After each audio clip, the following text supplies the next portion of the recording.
What's up YouTube, Card Boss here, back in a video where we talk cards, money, investing. Today is January the 15th, means we are half month exactly into my full-time gig as a sports card reseller. And as the title of this video, I've spent close to $25,000 in basketball cards specifically. Now, this number may seem big to you or may not be seem big at all, but it's pretty big to me. So in the past, when I was doing this as a side hustle, I normally spend between $10,000-$15,000 on a regular month to buy cards. Occasionally, I'll kind of splurge a couple $1,000 on a particular PC card or a card that I really like. But trend-wise, normally I would spend roughly about like 10 to 15. So this is the first time, going this into full-time with a particular plan that I've spent $25,000 in the first 2 weeks. So in this video, I'm just gonna run through you some of the major pickups that I did in the last couple of weeks and why they actually made these purchases. So to check it out.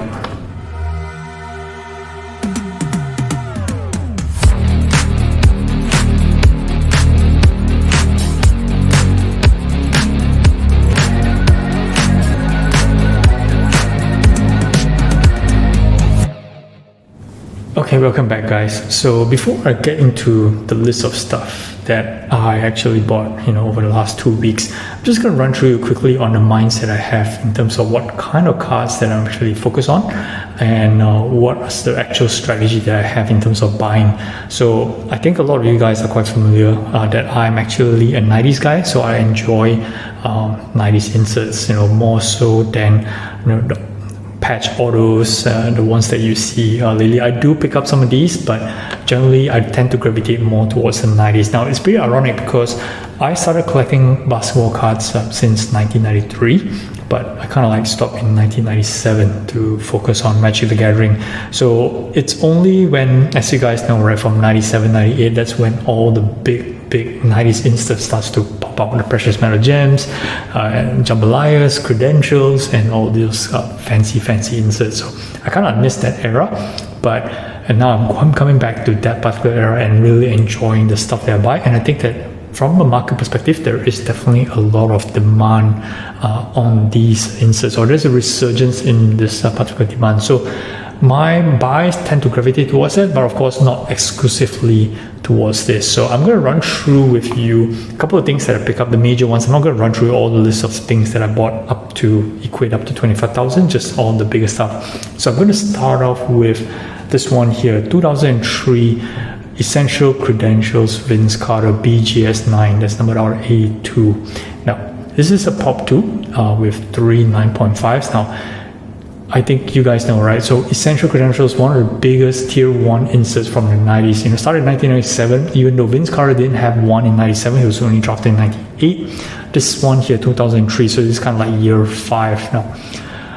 For Vince Carter, so there is some level of popularity. I wouldn't say that he is, as popular as Curry or Shaquille O'Neal, but definitely the levels of, let's say, for example, like Kevin Garnett. And because Vince Carter played for multiple teams, so he started with the Raptors and he moved on to the Nets. He played some years in Orlando, followed by, I think it was the Grizzlies, maybe sometime in Dallas, and then ended up a career with the Hawks. So he has multiple cards with and he played 20 seasons, right? So he has multiple cards, and I tend to find that the cards in his original Raptors jersey are the ones that are most desirable, and this copy of the Essential Credentials in his Raptors uniform, BGS 9, seems to be a quite solid pickup at just $340. I think the last comp on the SGC 9 was close to $400, so $340 was pretty much fair. I think that there is still a lot of room for this one to make some money. Next up, we got an interesting one. So this is 2018 Chronicles Crusade, number 99 blue, okay, in the BGS 9.5 Luka Doncic. Now, interesting story on this one. So when I first started in basketball cards in late 2019, one of the early pickups that I had was Luka's 2018 Prism Blue, the original one, number 199 in PSA 10. I picked up 2 of them, okay? And I did a video on this in my one early ones in my channel, okay, talking about it. I picked these up for $1,250. All right, That's right, $1,250. So I picked up a pair for $2,500, and I had a good feeling that this was going to do pretty well. And I wanted to pick up more, but it just weren't any more in the market. So I decided to branch out. Before social media or even in fact YouTube were talking about color parallels, number parallels, I was already having that hunch that this particular color matching Luka Doncic blue was going to be a thing. So of course I went out and got a couple of next best things, including this one. This is the Select number to 249 blue as well in PSA 10. I've got multiple of these, so these I picked up back then for about like a couple $100. I think it's like $250. And I did pick up this same Crusade blue number to 99, okay, in PSA 10. I clearly remember it's about like $320, okay, and picked up towards around October 2019. Now, when just before the pandemic, when cards started to heat up early 2020, I managed to flip that particular. And Luka was playing well. Okay, in his second season, he was playing awesome, right? And his cards really went up. That's when the rise of his base prisms and his prism silver. So this particular Crusade I had, I managed to flip it at 2x and sell it for $600 back then. Now, of course, we went through all the ups and downs during the pandemic. At one point, this particular Luka was about $1,000, $1,500. I can't remember. I'm not sure whether it hit actually $2,000. But fast forward to today, it's just pick up for just $470. So will it ever get to $1,000 over dollars? $1,500? Maybe not. But I still think that this Luka color matching blues and the prism blues are still commanding. It's no longer 55k. It's down to what, 20, 10, I can't remember. But all these like the selects, I'm still having some hopes in terms like this particular Chronicles here for it to do well in the future. Next up, 1997 high voltage 500. So this is serial number to 500, and I picked up it's a Scottie Pippen number to 500 raw for $450, and from PWCC auction, Kevin Garnett PSA 8 that I picked up for $1,200. Now, if you guys follow my IG, I was at a Macau show in December last year, and I picked up the Michael Jordan PSA 7 in a trade with Coleman. Now, I've long since sold the Jordan. I did make some profit on that Jordan. So these high voltage 1997 500 are pretty liquid cards if you can find them at the right price. Now, obviously, they are quite condition sensitive. So finding high grades or raws that can grade very well will be a big challenge here. So the Pippen I pick up for $450. I haven't seen the card yet, so it's on its way to me. It's going to take about a couple of weeks. I'm hoping it can, get PSA 7, PSA 8. That would be considered a win. That probably push the value of the card up to roughly about like $800 to $900. Now Kevin Garnett $1,200. It was in the same auction, and the BGS 8 that ended around $900. I think that it's slightly undervalued for this high voltage 500. No doubt it's a Garnett. It's not as popular as some of the players I mentioned to you, like Shaquille O'Neal, right? Not even talk about Kobe and Jordans, but there will be some collectors who want to pick this up, as it's quite an important piece for any Kevin Garnett collection. So $1,200 I think was a kind of fair price. Something I may probably need to hold for just a bit longer, but we'll see what happens. Sticking to Kevin Garnett and essential credentials, so I picked up the 1997 OG Kevin Garnett credentials PSA 9. Now this one here was a big purchase from DC Sports, as you can tell from the background, right? I picked up for $2,400. Now it's quite ironic because not the exact same one, but also another PSA 9. So on a PWCC auction just days before I made this purchase for $2,520. Now the reason why I didn't pick up that one is because I had my high bid at $2,000 before buyer's premium, and somebody just outbid me at $2,100, so we ended up at $2,500, and I didn't want to pay $1 more than $2,400, so I kind of like ended up with this one at about $2,400 on the spot. I think it's kind of like a sweet fair price to pay. I do have this value roughly around like $3,000 when I get it and put it up for sale. So again, OG essential credentials are tier 1 inserts for any player that you collect. Obviously the Jordans and the Kobe's are crazy in terms of pricing. In fact, you can even get like Shaquille O'Neal. So Garnett and PSA 9 is a tough grade for this one. So hugely happy with this one, although it's a major expensive card. Even for me, like I spent $25,000 in these first 2 weeks. This card alone is like 10% of the budget. Moving on to something current, I picked up 2 Morant rookie autos. One's a National Treasures Colossal number 225 and a PSA 9 with an auto grade of 10. And I picked up an Opulence booklet, the jumbo booklet, right? You can see that awesome looking patch. This is a raw that I picked up for $1,300, and I picked up the Colossal National Treasures, which is a pop 1 at just $900 now. Why Ja Morant, right? He's out injured, he's out for the season. He just came back from 25-game suspension, played well in a couple of games, and then the Grizzlies decided to shut him down with a season-ending surgery, and he's out for the year. So if you guys do follow Ja Morant's cards, when he was first out for 25 games, his cards did dip slightly, but in anticipation of his return, his cards did creep up a little bit. And when he did play well, his cards seemed to fly pretty quickly. But ever since the announcement of his injury, it's kind of like coming slowly. But nevertheless, I'm thinking a bit longer on this one. Ja Morant rookie patch, especially play 1 or game 1, it's definitely going to be quite desirable in the future. He has a long way more to go.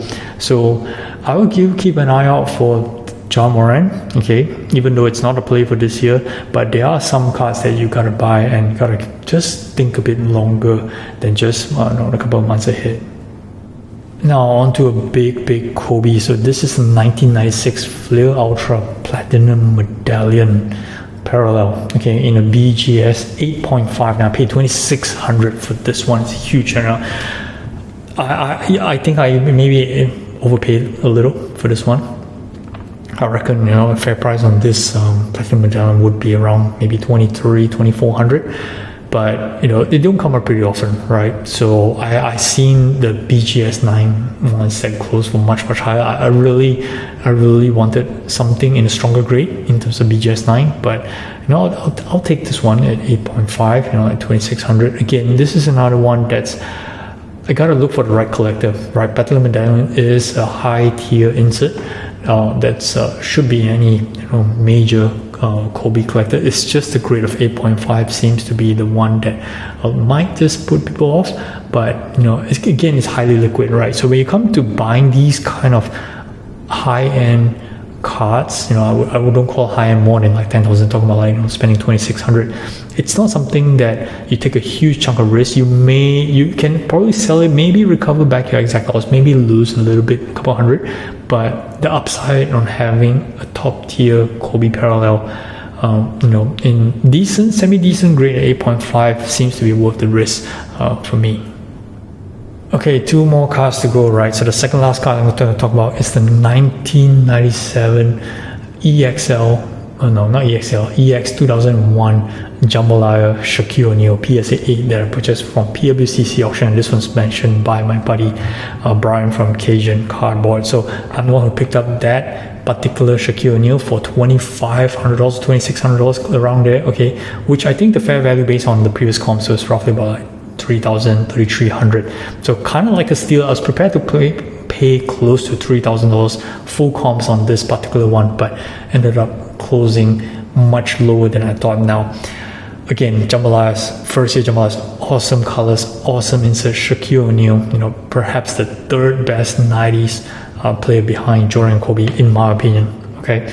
So, and one of the must-have inserts, PSA 8, it's a strong grade for the Jambalayas, just awesome pickup for me on this one. And the final card is Michael Jordan BGS 9 Ultra Star Supreme, okay? This is the one that's the most condition sensitive among the rest, okay? It has this acetate kind of feel, and this is a BGS 9, which I picked up for $3,000 from Goldin Auctions. So again, similar to the Platinum Medallion, this one's kind of, I had one in the BGS 8, which I sold and made some money. Definitely, super excited to get one in the BGS 9. It's much easier to move in a stronger grade for this particular card.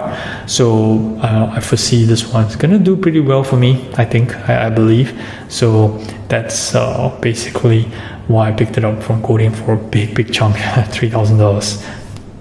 Alright, so that kind of wraps up the biggest stuff that I picked up over the last couple of weeks. There are many others here which I'm gonna come up some photos here. I picked up smaller pickups, that make that $25,000 purchase. So, but either way, happy to share with you all this as my entire journey as a full-time sports card reseller, or specifically basketball card reseller.